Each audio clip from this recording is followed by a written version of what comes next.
Hi, my name is Aksik, aka Annika. Welcome to my channel. And here we mostly talk about adult coloring and art materials and whatnot, whatever pops into my little feeble head. Anyways, today's subject is going to be kind of different, and it's all about this little set. Well, mostly it's about watercolor tutorials and how I plan to go about them in the future. So a lot of you have been asking more and more about watercolor and how I do watercolor tutorials, and I would gladly make them, but you know, every time I do make them, people get confused about what colors I use or what, you know, brand I use. And, you know, not everybody has the same paints, and to tell, you know, people, you know, get all those colors in Roman small, or, you know, which isn't that super easy to get in all the places, or White Nights or Rosa Gallery, you know, specific colors, then it's a bit of a pain for a lot of people to try to follow them, especially if they really want to follow and use exactly the same thing I'm using. And you know, technically you could just, you know, go by pigments and, you know, see whatever, you know, paints in your collection, you know, if you have any, have the same pigment numbers. But that can be tricky, especially if they are more of a budget set. Some of them don't list pigments at all. And also, you know, to kind of to demand people to, you know, look for the same pigment paints can get a bit confusing and tricky. Maybe eventually, you know, I would go for kind of try to put together by pigments, this kind of a limited single pigment little set, which has been suggested, and it's a great idea. But I think for time being, it would be a good idea to have a set that I will, you know, kind of always use if I'm making watercolor tutorials. And that's a set should be kind of good quality, but also, you know, good price, you know, especially if you are not sure, you know, how much you want to invest into it, if you like it at all, if it's for you. You don't want to make a big, huge investment and or you know, kind of to go and buy more expensive or professional watercolors right away. So I have wrecked my head and I've done a fair bit of research, and I've heard really good things about these watercolors. They're Meiliang. They are basically like hobby or student flavor or set of Paul Rubens watercolors, which you probably have heard about, which are professional watercolors. And although I have not had them, surprisingly, because, you know, I have been curious about them and I would have loved to try them, but I never got around really getting them. But you might have heard of these as well. And these are now, you know, kind of the same company, but kind of at a cheaper set. At the moment, it depends on where you're buying, you know, which Amazon you're buying it from, or maybe you're buying from AliExpress or whatever. It is going to be around $30 to $35 or euros. And it's 52 colors. You, of course, you know, you could get away with having 12 colors, you know, if they're a single pigment kind of a mixing set. But, you know, we colorists tend to be kind of cheerful magpies, you know, as far as many colors are involved. And we kind of, you know, this is a kind of a lot of convenience colors or pre-mixed stuff for you. But we will also practice some mixing with it also. So it's not just going to be just take it straight from the pan and put it on the paper. I will still kind of choose some colors I'm going to use on the page and then kind of also mix them between each other. Anyways, you know, so we're all going to learn that as well. But basically what I'm trying to say here with this really long-winded introduction is that for time being, if I'm making on-screen watercolor tutorials or processes, I will be using this set. I am not trying to sell you this set. You can just as well get around with watercolors you already have. If you just, want to, I will give an idea what sort of a color I'm using. Let's say I'm just saying, it's bright orange red or kind of a magenta color or whatever, and you can use your own set. But if you want to follow exactly, if that is an issue for you, if that is something that you feel that you need in the beginning, then this set will not break the bank, and it's easily available on all the Amazons. As I said, not getting, I'm not selling you anything. I'm not in any way affiliated with Paul Rubens or Meiliang or whatever.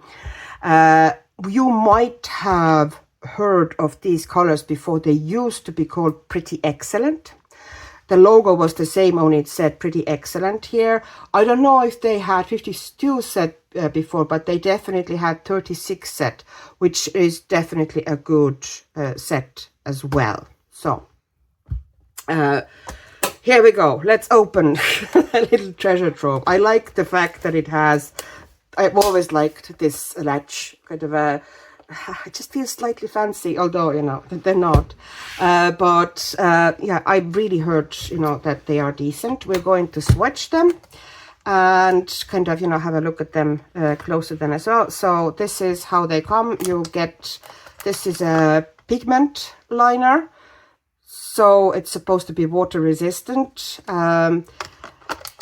There's also a kind of a just pencil, your regular sketching pencil, and already I have paint under my fingernails. It's just, it just feels that my hands are constantly dirty, which they are if I'm in the craft room.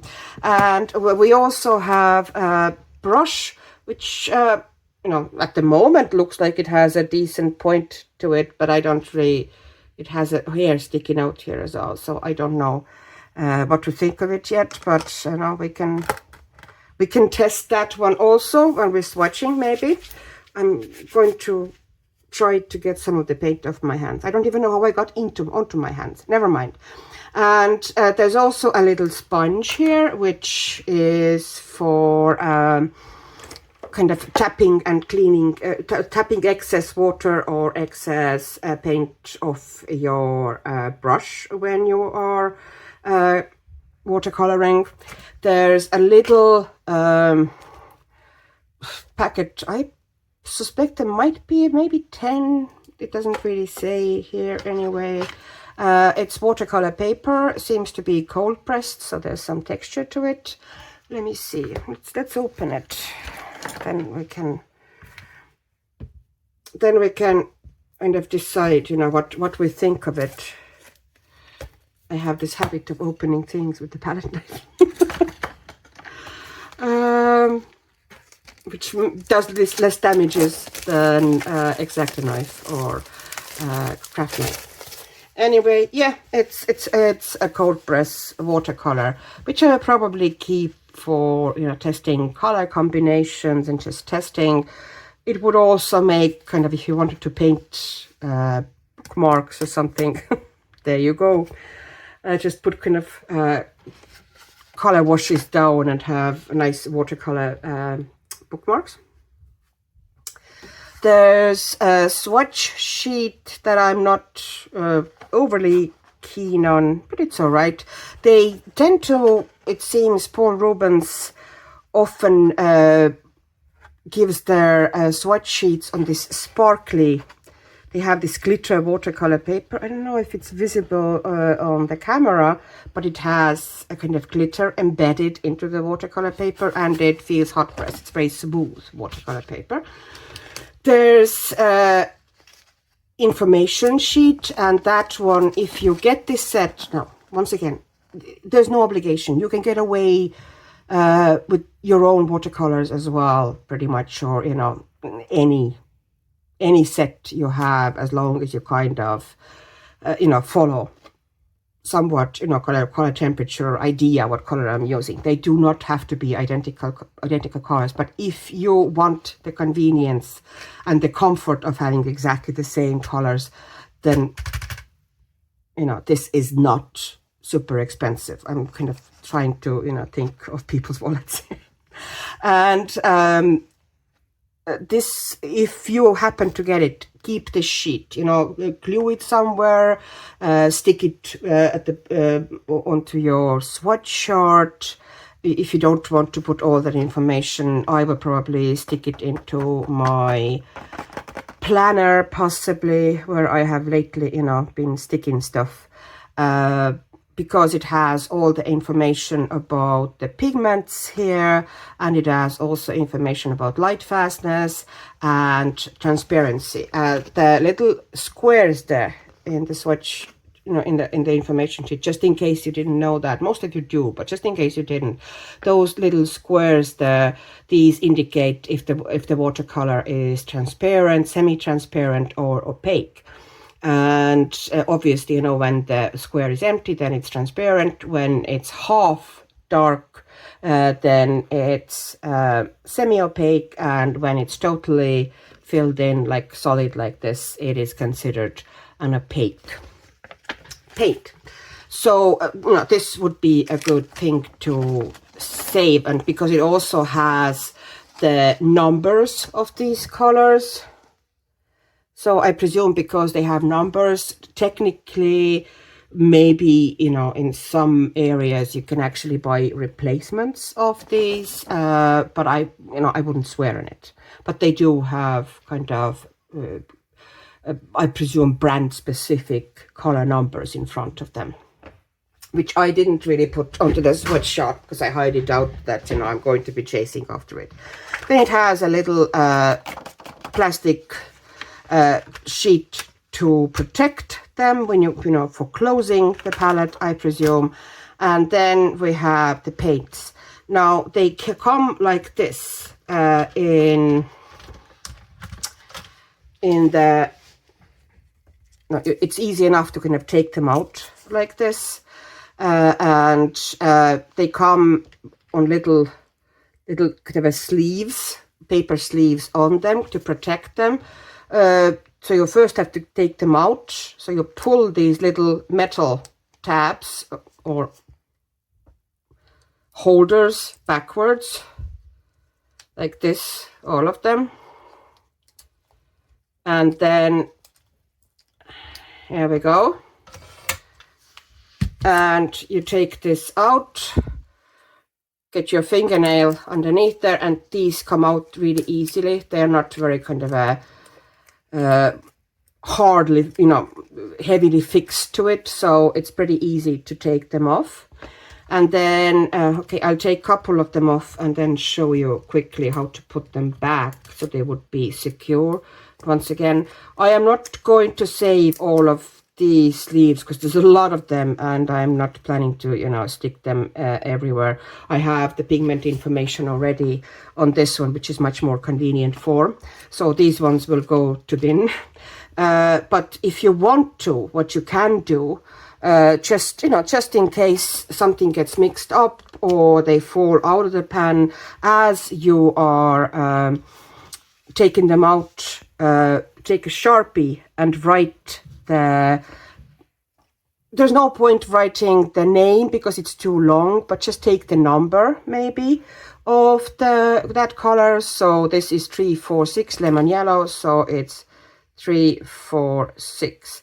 And, you know, even if it now kind of something happens and you know, you kind of dip it or they fall out and you're not sure which color is which, you have that number on the pan, and therefore you can easily figure out what color is what. Now, to put them back so they would actually stay in, you take that, you know, those tabs that I bent backwards to get them out, you push them quite far in like this. Okay, can you see? Like this. And then you take your paint. I'm taking the yellow one first. You push it in like this, and now like this. And now it's going to be secure. Okay, I can't bend it because otherwise I'm going to tip all the other ones. But it's going to now sit securely there. You can, you know, push with your finger forward, but it's going to be sitting securely there. And once again, you put the white one in, you push it from the side like this, and it clicks in. And now they sit there securely. So just you know, to make your life a bit easier. So I am going to now take all of them. I'm not going to do it on camera. I'm not going to waste your time with that. And then once I have them all naked, I will do swatching. I thought I'll show you how exactly I am going to, or you know, I am organizing them and going to put them back into that little tray. At first, I'm making sure as I'm taking the wrappers off, that the moment I take the wrapper off, I am writing the number of that color from the color chart. They are written in the color chart here. Every brand pretty much has, you know, kind of a color number like this. I'm writing it onto the pan so it wouldn't get mixed up, and even if something happens, you know, something gets messed up, I can still identify those colors by the number. And then after that, I am making sure that I'm also keeping them in the same order as they would go into the tray, so everything would go smoothly as I'm clicking them in. And then once everything is out and unwrapped, because it just goes faster this way if you do one process at the time, you know, you quickly unwrap, right, you know, gonna make a little grid like this here. And now when you start putting them back, you start from the bottom. It makes sense if you think about it, because kind of they need to click in. So all the kind of those metal tabs have been pulled back to be able to get the pans out. So what I'm doing is that I'm pulling them forward like this quite a bit and being fairly bold about it, making sure that they are nicely bent forward like this. And I can pretty much do it to all of the rows. Just either you can go one by one, or you can, you know, push the whole row at the same time. It depends, you know, what feels more comfortable for you. But you pull them forward. I'm just, you know, pushing them all like this. It almost seems to go faster for me that way. And the table is moving, isn't it? Sadly, my table isn't sturdy enough to prevent the camera wobbling as I am doing a bit more aggressive stuff here. So now you can see, if I'm showing it to you, how they're all bent forward, like from the side, like this. Okay. And now I start from the bottom row, and it doesn't matter which side you start from, you know, this way or that, and you're lifting it like that, push it in like this, and you go next one, push it in. And because you had them bent fair bit forward as you are pushing the pans in, the tabs, they will, you know, go back, but they will stop exactly at the point when they would be holding the pans nice and tight. Because now you can see, you know, I can do this and the pans won't fall out, you know. Just for your information, this is how you put them back in. And you know, logically, it makes more sense that you start from the bottom and, you know, move upwards to all the rows. Now I have them all back in the tray. It didn't take that long, but it does take a little while. And after you've gotten them all in, although you've clicked them in, kind of squeeze, make sure that all the tabs, you know, kind of press with your fingers like this, to make sure that all those metal tabs are holding the pans securely. Just, you know, it's like 30 seconds of time, but it will help to make sure that you won't have any silly accidents with them. And then you plonk the thing back in the palette here. And I have this swatch chart that is from the company itself, but I also made this swatch chart, which, you know, for overview, I like them running the way they run. That's what I like my swatches for big palettes like this to be like. I like them to run in the same sequence and essentially represent the palette to me. So in the palette, there's 13 paints in a row and there's 4 rows. So on this swatch chart, there's also 13 per row and 4 rows. So I can easily see by the, you know, picking the color I want by the position. Okay, this is the position, and I can easily see from the palette. Here we are.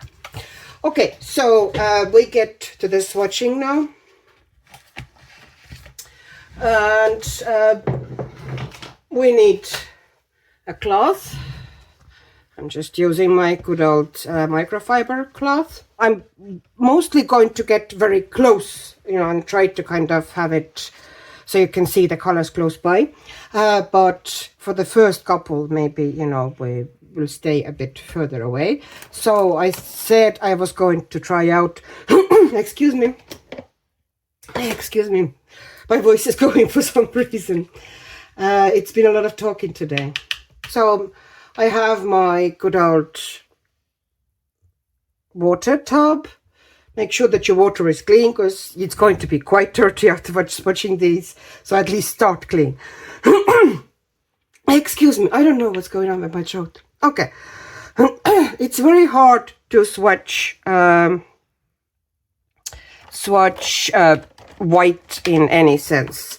But let's put a line here, the Sharpie.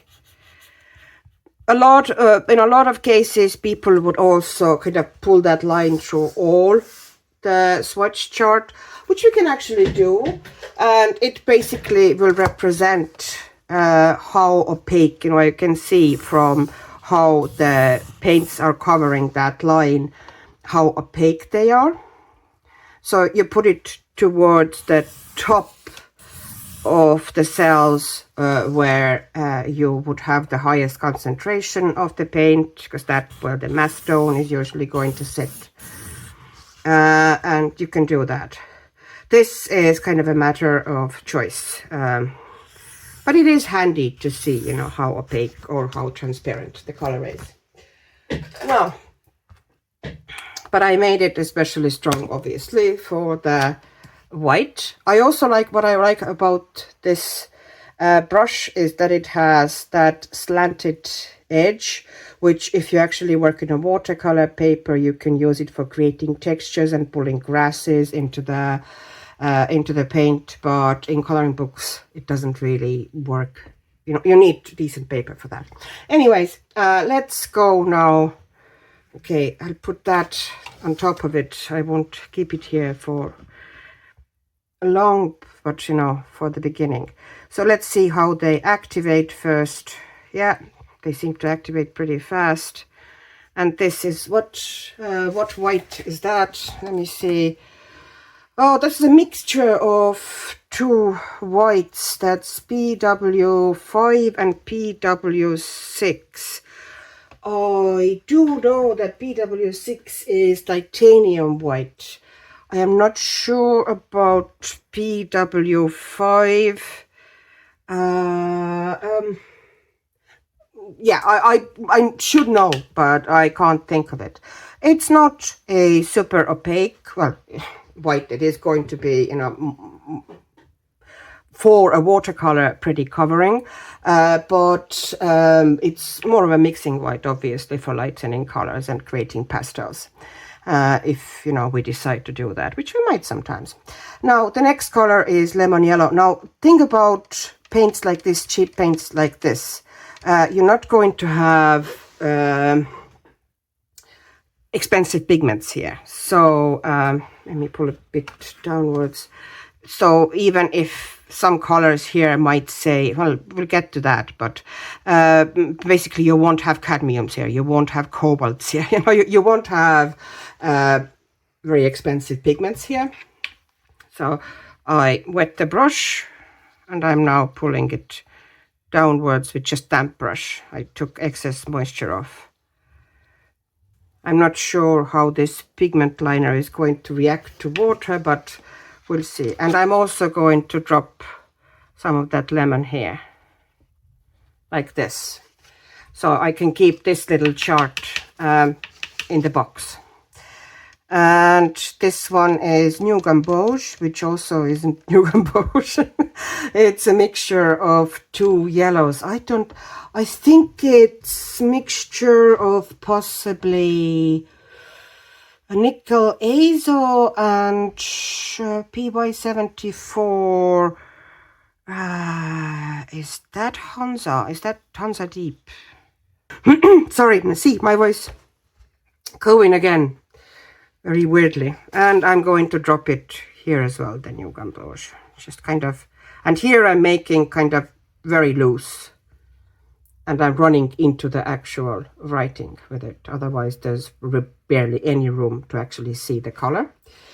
Now, next color is cadmium yellow medium, and that is definitely not cadmium because obviously it's not going to be cadmium. Cadmium is an expensive pigment, so if set like this says cadmium, it essentially means that they are cadmium adjacent. That, yeah, they're emulating cadmium, but it's not actually going to be cadmium. And this pigment is what? Cadmium yellow PY65. I'm pretty sure that is Hansa, deep Hansa yellow. Yeah. And the lemon yellow was also, it was Hansa yellow, but it's the light Hansa yellow. Pretty sure that's PY3. Okay, you know, I'm human, therefore I might get, you know, something wrong. So if I mixed some things off, don't get very angry at me in the comments. Okay, now I'm going to get you closer to the actual chart so you can see better what I'm doing and you know, see how the colors lay down. But so far I'm quite impressed that they're very easy to wet. They go down bright and pretty transparent. So let's see how we get on. Permanent dark yellow, which is PY83.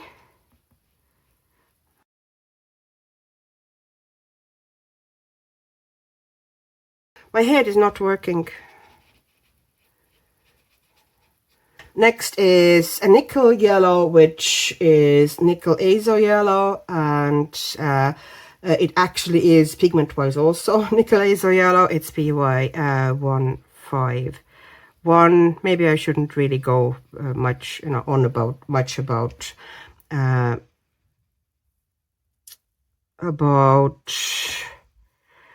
the pigments, because, you know, it's not really that,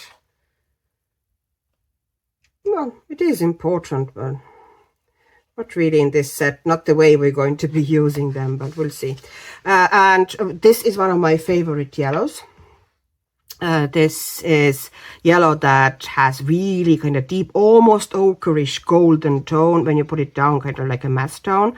And if you use it very diluted, it becomes really glowing, a beautiful yellow. So it can be used in different mixes. You know, it's very versatile. It's beautiful for mixing.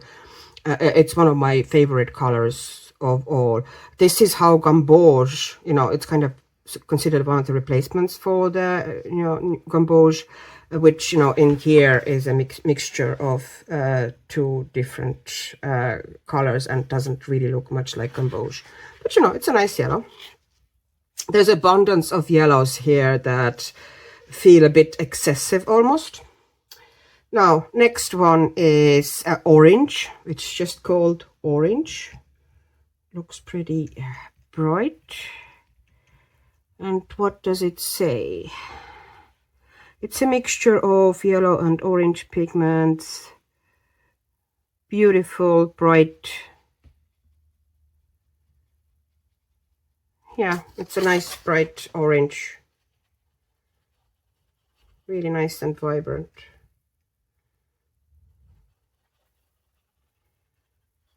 And remember that in this set, we're not really looking for many single pigment. It seems that this pigment liner that the set had, this one here, that it came with the set, which, you know, pigment liner is supposed to kind of be waterproof, or it says, you know, water resistant. Okay, water resistant and waterproof. It kind of tends to smear a bit here at the bottom, so I'm trying possibly not to go into the writing, because it just kind of gives a gray haze to the color. Now, next color we're looking at is permanent orange. So it's a bit darker, more intense orange. Yeah, it's a nice one. I kind of like to swatch on cold pressed paper. This watercolor I'm swatching on is cold pressed. It's not a very expensive cold pressed paper, but it's still cold pressed paper, and I like to swatch on that one because the watercolors kind of show themselves better on a more textured paper. I get a better idea what they are. Permanent orange red. All right. And that is quite opaque. I don't even know.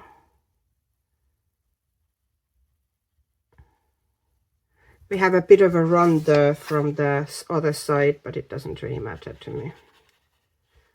It's very warm, kind of a pumpkin orange. Beautiful, actually. Really, really like that color. It's PO73, but I can't really think of what that is. I'm sure we can easily check it out if you want to search it.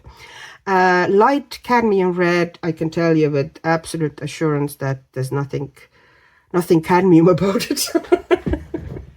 But they call it, they kind of try to go for the hue of cadmium here. Okay, so it should be really hue, not light cadmium red. It does not have cadmium pigment in it.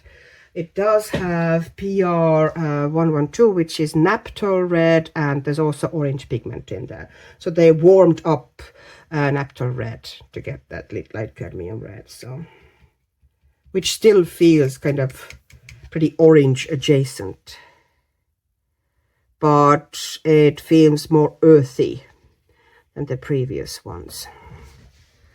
Quite a lot of them are pretty adjacent, kind of similar to each other. So I suspect you could have gotten away with a 36 set as a, it's just me being greedy. So let me see, just checking out what the lighter value is. Yeah, they're very similar, these two. I do like this one because of the kind of a earthier feel to it, but I would have liked more red to it. At the moment, it feels more orange than red. Next is vermilion, which also is not going to be vermilion, I can tell you that. I'm diluting it here a little bit, but it is really beautiful, and it's a single pigment. It's definitely not going to be vermilion. I don't think many makers actually use the real vermilion pigment, considering that it's quite toxic. Next is scarlet. I got it activated. Yeah, that's a beautiful color. I've always liked scarlet though.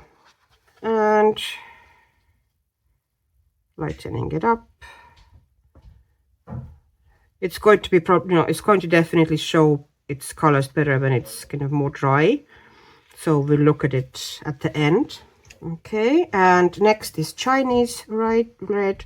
Oh, that's beautiful. That is beautiful. And that is Naphtha red.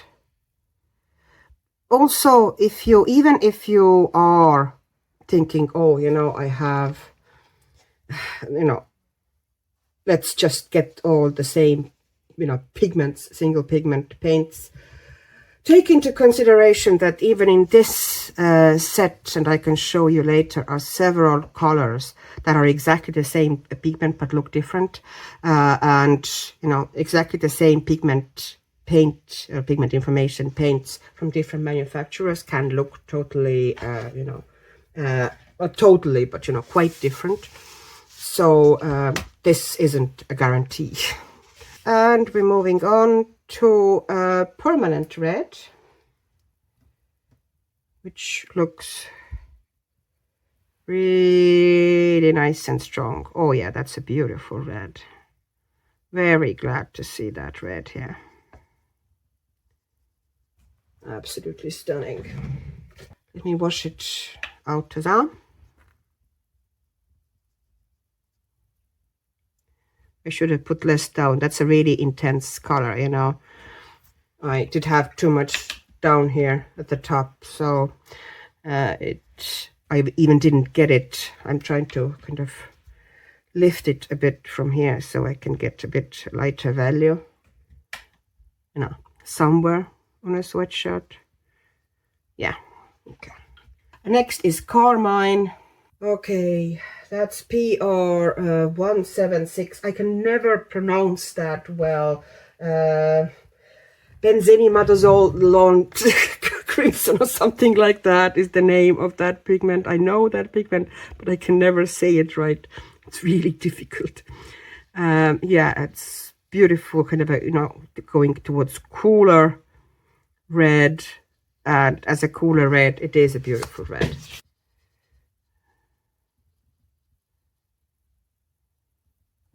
Yeah, really nice. And next one is going to be purple red. Yeah, it's a mix of two different reds, but it is beautiful. Really like, it's a beautiful intense purple. Exactly, you know, what I want the purple to be if diluted. Yeah, and look at how beautiful the diluted version is. Yeah, it's gorgeous. It's really lovely. Very, very happy with that color, especially, you know, how deep it goes. I like watercolors that, you know, it can go from super deep to very light tones. Very versatile in my book.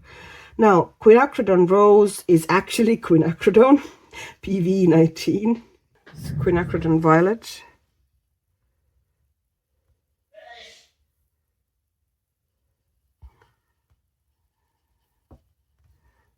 Oh, I like quinacridone colors. It's a beautiful mixing color also. You know, one of the ones that can be used like single pigment, wonderful kind of a mixing red / pink. Purple Lake, which is here, and that's also PV19. See, this is, oh yeah, look, these colors apparently have the same pigment. So that kind of gives you an idea how much the same pigment can vary, although it kind of almost feels a bit off that they have the same pigment. We have also violet next to it here, which is also PV19. So we have 3 PV19 colors in a row, and look at them, they are all quite different. I'm just washing it out a bit. Sorry, I got out of shot, so things got a bit confused there. This is magenta, PR122, which is quinacridone magenta. It's a beautiful magenta once again, lovely for kind of a mixing color, and also a beautiful deep pink, bright purple. So we put down here, and that really is a beautiful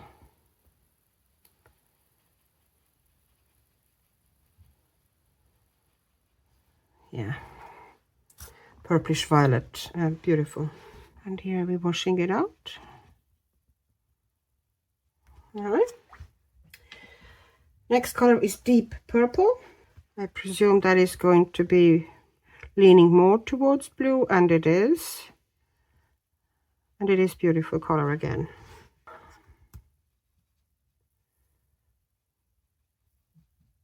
But it's, you know, some sort of a violet pigment mixed with ultramarine. Now, PV23 violet oxide is next one.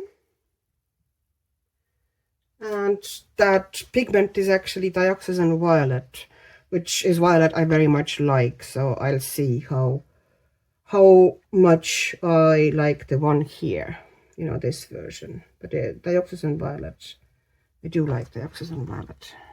It's very kind of a dark, deep, intense. You know, you can go very dark and you can get, once you wash it out, it's also a very beautiful tone. And another single pigment. Yeah, it's beautiful.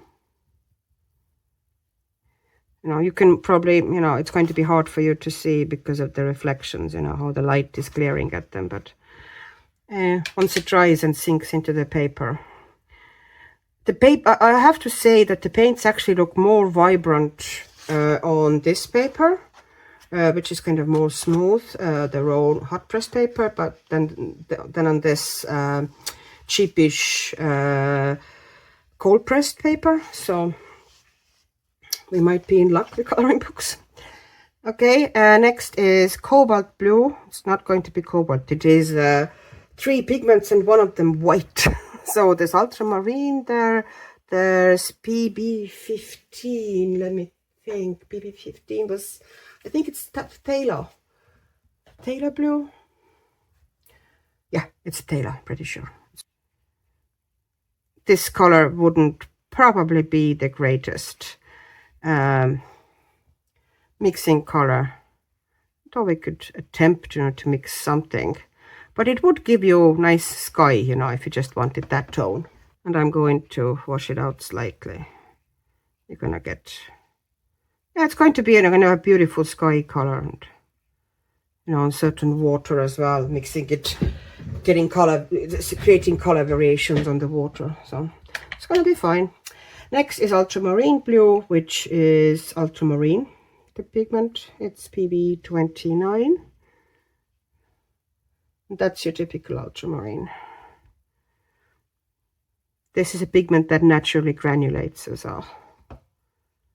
There's not too much granulation so far here. The cobalt actually is slightly granulating. Cobalt is a granulating pigment, but here they are creating the granulation of cobalt by adding ultramarine.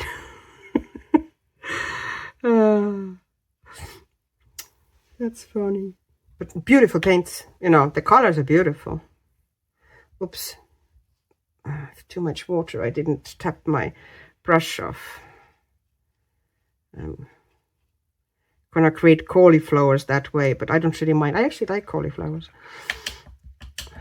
Now, manganese blue nova. Okay, PB15. Yes, so it's Patelo. Usually Patelos aren't my it's a beautiful tone. They are very staining colors and quite intense. Good in mixes, but they're very overpowering.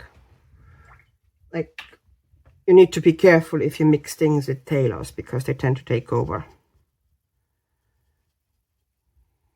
But it is a beautiful, beautiful color. My hand is kind of in a bit of an awkward position for showing things, but yeah, beautiful color. Sky blue.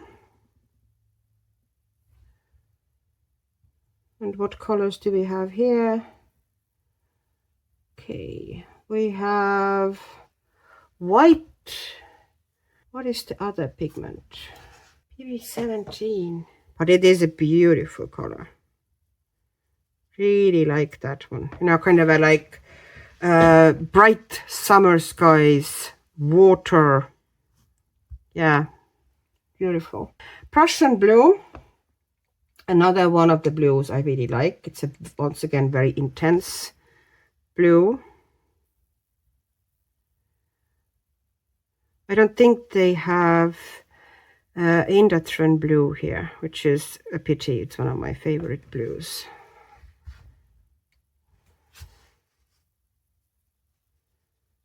But the Prussian blue is beautiful. Very glad to have it here. Another one that is really great for mixing. So yeah, and it's actually you know, PB27, which is Prussian blue. It is, you know, even the correct pigment. And we have next indigo, which is a mix of PBK7 and PB29. So it's a mix of ultramarine and carbon black, I think. PBK7 is carbon black, I think. Yeah. It is nice and deep, though. It's beautiful. They've gotten, yeah, actually a gorgeous indigo. Indigo is nowadays mostly a mixed color.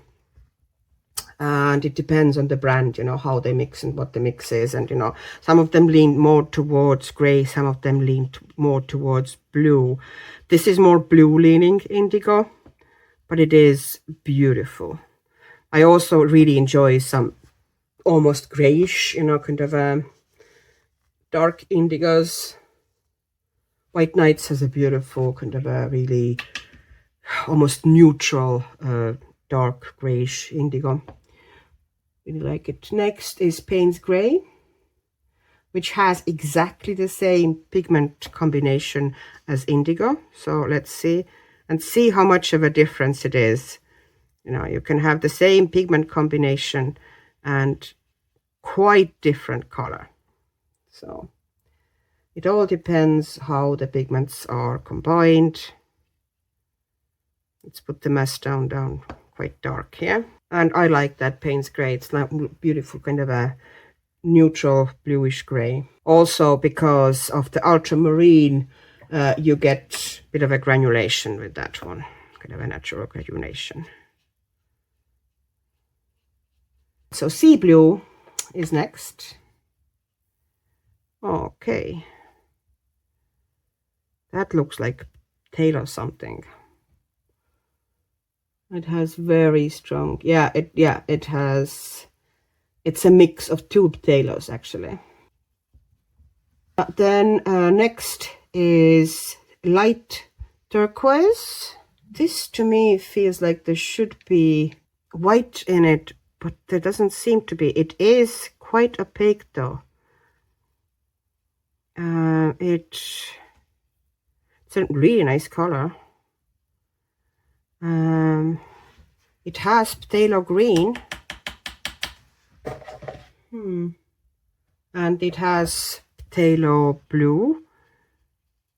So these two should be transparent colors, but this one is not transparent. So I suspect that there is white in it and they just, you know, there must be a typo or something that they didn't list it there. That is opaque. Next is deep cobalt turquoise, which has exactly the same combination like the previous one, but it's really nice and deep. Oh, I love that. This is more of a kind of like a teal color to me, and I like teals and turquoises and aquas, kind of a green leaning blues and kind of a sea colors. So this would be, you know, I would be pretty happy with these color choices. Yeah. Now next is light cobalt turquoise, which is another one that I could swear has white in it. You know, even in the pan it looks like it has white in it, and it once again gives exactly the same pigment combination as two previous colors. It is quite similar to light turquoise, a bit more green leaning, more opaque, kind of a pastel color. Very pretty color.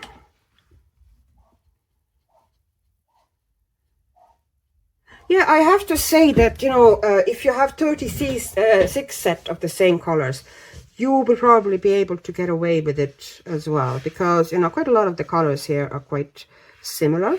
But, you know, that would go with any bigger watercolor sets. You know, the variations are always going to be subtle. So next we go for yellow green. Okay, yellow green. Let's see. So it's PY3, which I think is Hansa yellow, and PG7, which is phthalo, isn't it? Yeah, phthalo green. So it's mix of Hansa yellow and phthalo green. Quite opaque.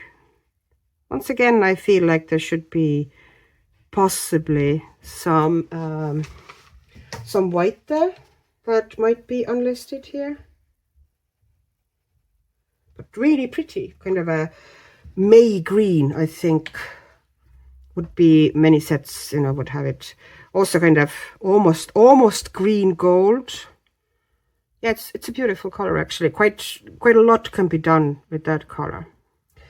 If you add a tiny bit of kind of a brownish tones to it, you would get kind of a green gold for kind of a doing gold undertones. Lime green.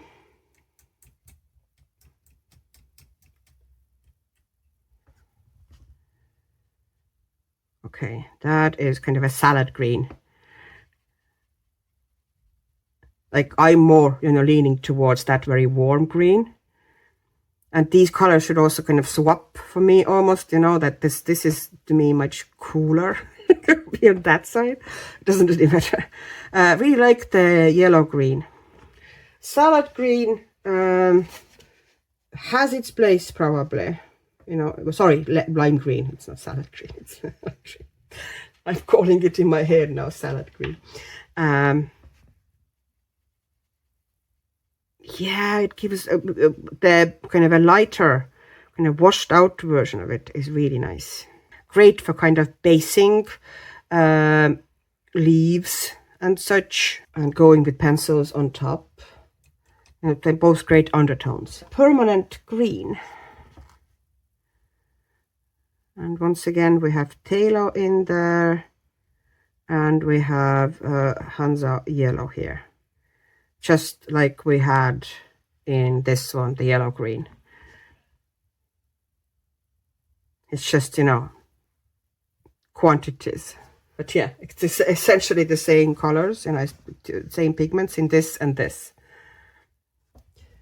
So that gives you a pretty good idea how many variations you can do just with two pigments. That is why eventually, you know, I would also like to do some kind of a single pigment, you know, limited set series.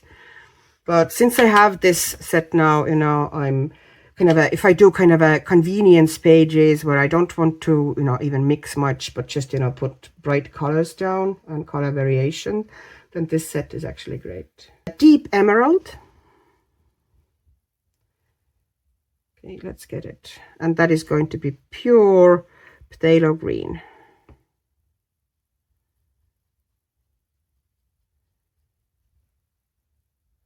Phthalo green can, you know, if, yeah, look at the deep tone you can get there. As I said, it can overpower really easily. So if you're mixing with it or doing things with it, you need to be careful. It is beautiful color though, but it takes over. And also always for me more of a mixing color than actually you're not going to using in its mass tone. It's a bit harsh on its own. But mixed with other stuff, it's really nice. And dark hooker's green, that's a mix now of 3 colors. So there's yellow, so one green, so there's phthalo green, there's Hansa Yellow, I think. That's PY3 and PR101. That's one of the synthetic pigments. That's synthetic red iron oxide. So basically that's kind of for muting. If you want to mute or get more earthy green, you add a bit of a red to it, especially kind of like earthy reds. And this one, oh yeah, it's a beautiful color though. No, it is a mix, but it is, you know, you can totally use it, you know, as a mass tone and wash it out into really light ones. So it's one of those colors that we pretty much use on its own and create, you know, cool variations. Yeah, beautiful. And let me see if I can get that one in. Okay, and next is olive green. Olive green, which is also going to be a mix, I can tell you that, but that would be mixed in pretty much most sets. You know, if you have olive green in a set, it's highly unlikely that it's going to be a single pigment color. It's going to be a mix. But I like the tone they have gotten here. Yeah, that's a beautiful olive. And also you can see how dark it goes. This is what I want, that I can get, you know, I like watercolors that have really deep mass tone, and then I can wash them out. So I can get, you know, really deep darks and really light lights. And you can see how beautiful it is. And it's washed out. Very beautiful earthy green. Yeah, it's a nice mix. And there's black also in the mix. But I think it's ivory black. Yeah, PBK9 is there as well. Phthalo green blue.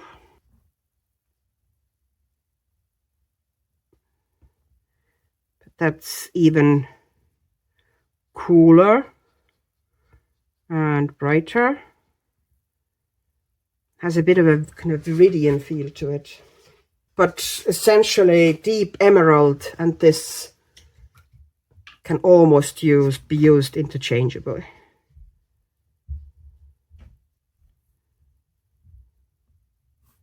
Yeah. Now we have bright Hooker's green, and that looks like it might be one of those really deep ones again. Once again, this one has 3 pigments. One of them is red, one of them is yellow, and one of them is phthalo green.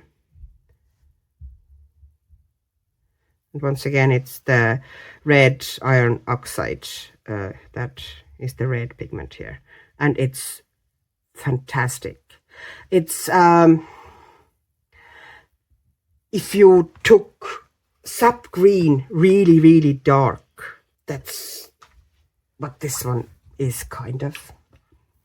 Most of the greens in any palette, you know, I have to kind of like green variations or plenty of greens.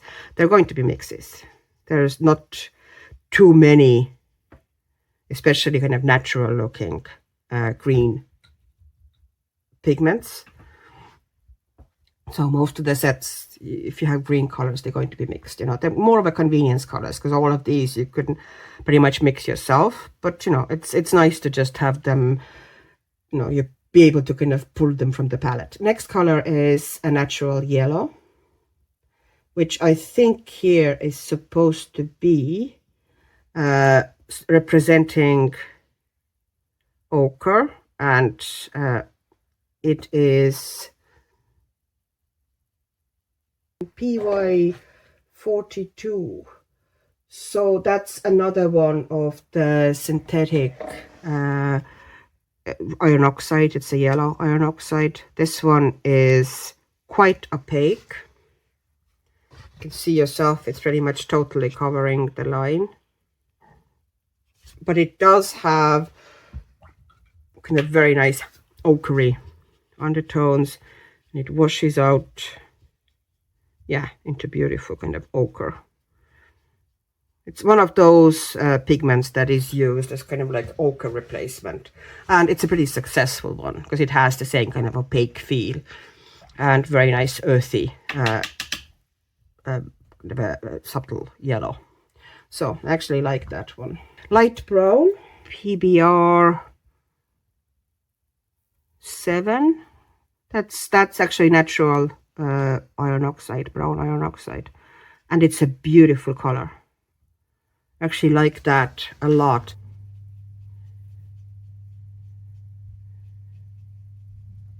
Yes.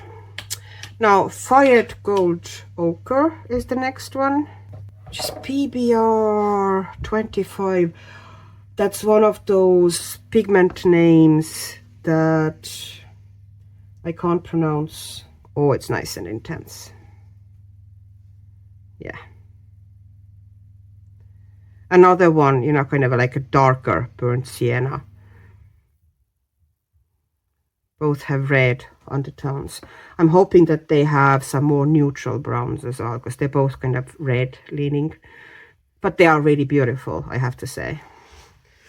This one could almost be a sienna, and this kind of burnt sienna can be used for creating beautiful grays and, you know, muting, creating also browns from pretty much from each color. Yeah, it's lovely. Oops, I forgot to wipe the brush. Yeah, beautiful, really nice. Very happy with, you know, these, because they're quite nice and intense as well. They're not kind of anemic browns. That can be a problem. For longest time I didn't really love white nights, for example, because I didn't like the neutrals. They were kind of weak, all of them. Indian red. Oh, I haven't written the, I have to find out the pigment. What is the pigment? Indian red, PR 101. That's essentially the synthetic red iron oxide. It's very opaque.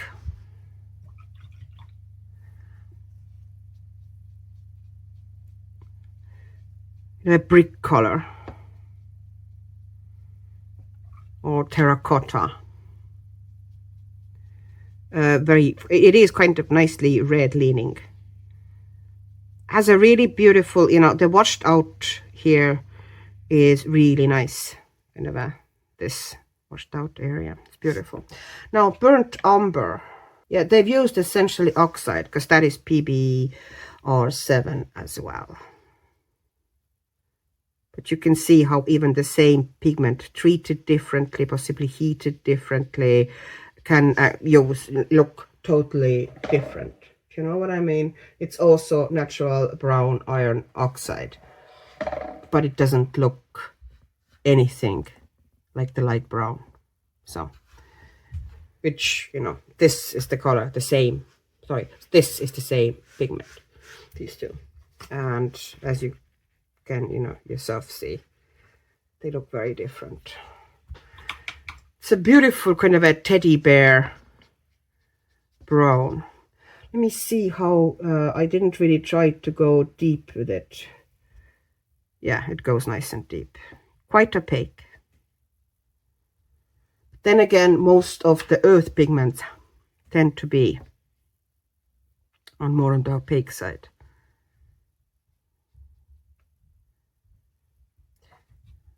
Now, next is sepia, which is the same pigment again, PBR7. So they're essentially using the same pigment to represent most of the most of the earth colors. So let me see how the sepia looks like. Okay. Oh yeah. That's what I, you know, kind of was hoping, that there is kind of this neutral brown as well. Just taking it out a little bit. Yeah. This is also really beautiful for kind of, if you mix it with blues, you'll get some really cool tones. Grays and browns. Now we have two blacks. So sorry. Now we have ivory black next. So it's PBK 9. They do activate pretty well. This is quite warm black. And next one, oh sorry, I didn't wash it out.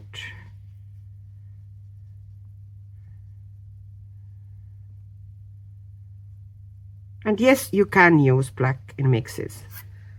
Most of companies themselves use black in mixes, so telling us that, you know, don't use black anywhere, then it's dead and flat. No, you just need to not overpower with black, but you totally can use black in mixes. And it actually gives some really cool mixes. Not too much of it, but a little bit of it, yes. Coal black, now this is kind of an intense coal black, when the ivory black was kind of a soft black, quite warm undertoned. Then this is kind of like strong, totally opaque, totally covering the line type of a black, with a cool undertone.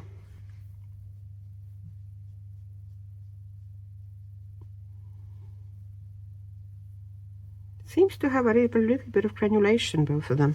Gold and silver, so let's do the gold. I don't really care much usually of the metallic paints that are in big sets, a bit of afterthought like that, but I have heard that Paul Rubens metallic watercolors are nice, so we'll try to put it down. The thing about metallics is that you usually need to put them down very thickly like this, so you need to activate them and kind of get the water seep into them and create this gloopy mass if you want kind of a solid gold coverage. Of course, you can always kind of just, put a little bit of a transparent coat of gold onto something as well, but I rarely do that. If I use gold or silver, I usually use them essentially on their own. And this is silver, and this one I find I kind of, maybe it's just me, but I haven't really given it, of course, much time to sit the water in the pan either, but I can't seem to get kind of like full coverage out of that one at the moment. You could get almost kind of this almost white, slightly glittery effect of it, I guess. But once again, it needs to dry before I get a better picture. Okay, so we have finished now swatching. I let it to dry a couple of minutes, and then we'll have a look at the swatch chart. I was actually pleasantly surprised about the brush. Usually the brushes that come with sets can be kind of a bit of a disappointment. Some of them downright nasty, some of them just kind of But this one was nice. It held the point beautifully. It's soft but bouncy at the same time. So yeah. And I also like, this end of it. So absolutely very happy and absolutely usable brush that you totally can use in your coloring book, because I'd say it's about size, it's 5 it says here. So you can do decently big areas with it, and also nice detail, because look at the point. It is really nice and sharp. So my approval, stamp of approval. Now, here we are. The chart isn't 100% dry yet, but I am planning to get to bed eventually, so we're doing it now. Yeah, I'm quite happy with the paints. They actually laid on this, surprisingly, on this cold press paper, actually worse than they did on the hot press paper that they came with the set. They kind of look brighter on this one. That of course might also be that, this is fairly cheap watercolor paper that is, by no means cotton, 100% cotton, and it also has been on my shelf for a long time, so the sizing might be messed up a bit. Anyways, the colors are bright. Most of them are quite transparent. The earth colors are pretty opaque. There are colors that are very similar to each other, but that can be a boon because, you know, they're not very, you know, big pans. They're poured pans, and not poured the way that, you know, it's bulging. There's a bit of a dip there. So if we used it intensely, you know, some colors might get quite empty. But yeah, there's plenty of colors here. There's plenty to play with. And I think, you know, for example, these two, the orange and permanent orange, are almost identical, at least here. And even on this paper, you know, which is the own paper, there's very small difference. You kind of have to look really closely to see that this one is slightly more intense, the permanent orange. So some of them are very similar, but there's quite a good selection of pretty interesting colors. Also, I tested quickly about the mixing, you know, just make sure that they mix all right. And here is a kind of a little sheet. That's one of the sheets that came with the set. Here I added to ultramarine the fired gold ochre, and look at the beautiful, it's a bit wet yet, so it's hard to see, but it's this beautiful grayish purple that is also gorgeously granulating. I don't know if you can see how the granulation is already taking shape there. Absolutely gorgeous combination. This one was manganese blue Nova. Once again, they're all those are blues that have some fired gold ochre added to them. So this fired gold ochre is this kind of a reddish brown, kind of deep reddish brown, like burnt sienna style. And this one is manganese Nova, which is essentially kind of a weakish phthalo blue, pretty sure, is it? And then there's the cobalt blue. Yeah, that was the cobalt blue. And also, you know, added some of the same thing, and you get the same kind of an interesting bit of a granulation, and you get blue and kind of a purplish undertones showing there. And this one was Prussian blue, and look at the stunning gray blue. You know, in some sets, you know, that's how indigos would look. Also with beautiful variations there. So, you know, really mixes well. This one here also tried, you know, kind of different versions. This one I put, I think, burnt umber into ultramarine, and look, the beautiful deep color, kind of a either night sky, or kind of a, you know, if you dilute it, you could have beautiful gray, bluish gray there. And if you add, you know, more brown, you get kind of a more warmer gray, or you get into the dark browns.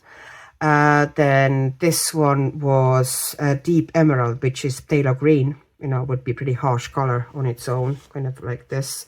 But I put some Indian red into it, and, you know, it's much nicer and deeper, and, you know, kind of earthier. And once again, you know, look how deep it is, and once you wash it out, you get, you know, beautiful color variations. This one was the lime green, and I added some permanent red to it. So lime green was this kind of fairly bright, almost a bit harsh color like this. And I added tiny bit of permanent red, and I got this kind of a warm, still bright, but kind of a very warm and more earthy red. And this is, I took nickel yellow, so that's basically nickel azo yellow, and I added tiny bit of this green into it, and I got this really nice green gold color, which, you know, is really pretty. So yeah, it mixes well. You can, you know, play a lot with it. So yeah, approval on my side. I will use it in tutorials. You can either get it or not. It's, you know, just an option out there if you want to, you know, kind of use the same set, which you really don't have to. You know, any more or less decent set is going to give you good colors. But you know, don't go on the at the cheapest set on the market, because some of the very cheap watercolors can be super chalky and nasty quality and feel almost like a soap, you know, on the paper. You know, this one at least, you know, I can say that, you know, it feels like watercolor. It works like watercolor, it mixes like watercolor. It is, you know, vibrant and mixes well. So this is all. So yeah, if you want to. Oh, and about the golds and silvers, yeah, they're all right. They're more so for me kind of like coating something, especially the silver. I think it would look good as you know, putting on top of something, as a bit of a glisten, like on wings or something. On its own, it's kind of more of a white silver on its own. It's not very impressive, and it's not very opaque either. Anyways, so that's it from me. You know, once I get myself going again with watercolor stuff, because a lot of people have asked, I will be using these paints when I'm doing the video. So, you know, up to you. As I said, absolutely, you can use your own paints and get around, you know, you'll be absolutely fine. It's just an option out there. If you feel a need to use exactly the same colors, then this one won't break a bank. Anyways, have a great evening, morning, afternoon, whatever the time is in your corner of the world. Thank you for watching, very much appreciated, and hopefully you'll keep coming back, and wishing you all the best. Bye bye bye.